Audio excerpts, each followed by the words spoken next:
The Republic of Korea must pursue media innovation to safeguard liberal democracy. Good day.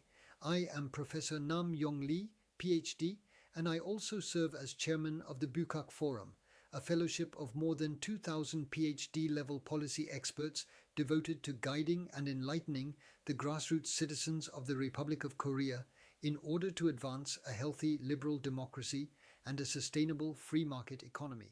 The media is the conscience of a nation and the final bastion of liberal democracy, yet today the Korean press appears to have lost that sacred mission, for instead of pursuing truth, it chases clicks. Instead of confronting power and capital, it bows to them, and instead of guiding and educating the public, it leaves citizens wandering in confusion.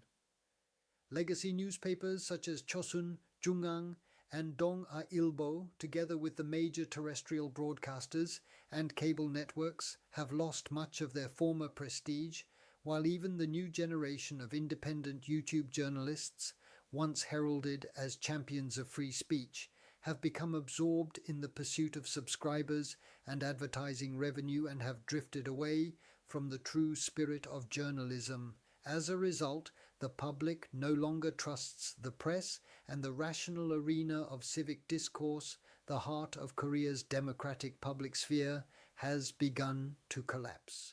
According to the OECD Trust in News Index 2024, the Republic of Korea ranks 38th among 46 surveyed countries, with only 27% of its citizens expressing trust in their media, a level far below that of Norway at 58%, Finland at 69%, and the Netherlands at 56%.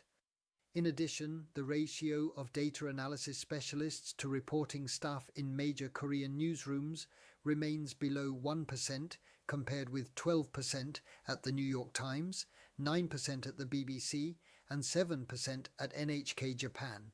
As investment in journalism declines and professional capacity deteriorates, superficial political stories, partisan commentary, and unverified videos have proliferated, replacing in-depth investigation and balanced analysis. From a global standards perspective, the competitiveness of the media rests upon three pillars.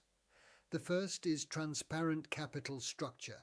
For when a news organization relies on the funding of a political faction or corporate conglomerate, impartial reporting becomes impossible. Major outlets in the United States and the United Kingdom maintain editorial independence through trust-based foundations or reader-funded subscription models that secure financial autonomy.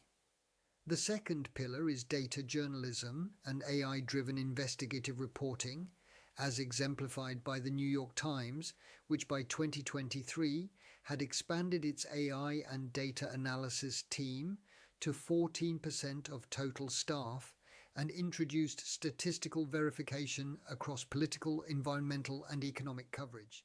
The third is ethical and quality assurance certification, typified by the Press Council Europe, which assesses media credibility based on source transparency, fact verification, and editorial openness, granting public advertising eligibility only to outlets meeting those standards.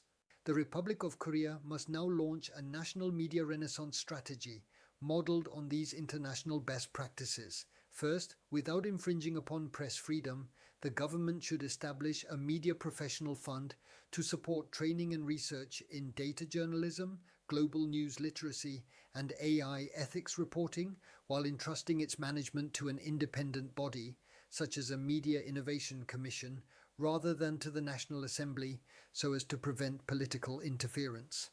Second, universities and research institutes should found Media Tech School to provide systematic education in modern journalistic technologies, including data analytics, AI-based content verification, and open source intelligence, OSINT. Third, public broadcasters must be restructured not as publicity organs of government, but as institutions of truth for the citizenry, with more than half of their boards and programming committees composed of civic representatives and academic experts to ensure neutrality and fairness. Independent media and YouTube journalists likewise must secure transparency and ethical accountability. and the government, while fully protecting freedom of expression, should enact a digital press accountability act requiring disclosure of advertising and sponsorship conflicts, labeling of AI-generated content, and mandatory correction of false or misleading information.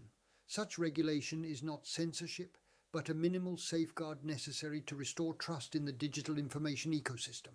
The media is not the servant of power, but the teacher of the people, for the essence of journalism lies in the strength to uncover truth, the courage to challenge authority, and the wisdom to guide and enlighten society.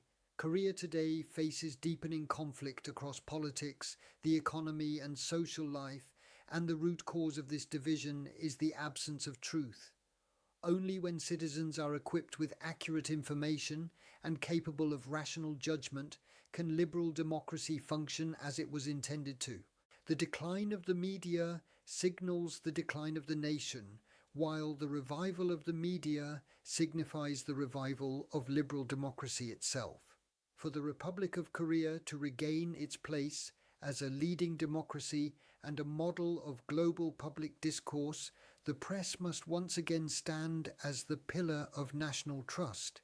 A media unafraid of truth, a media that educates the public through knowledge, and a media that upholds the world's highest ethical standards.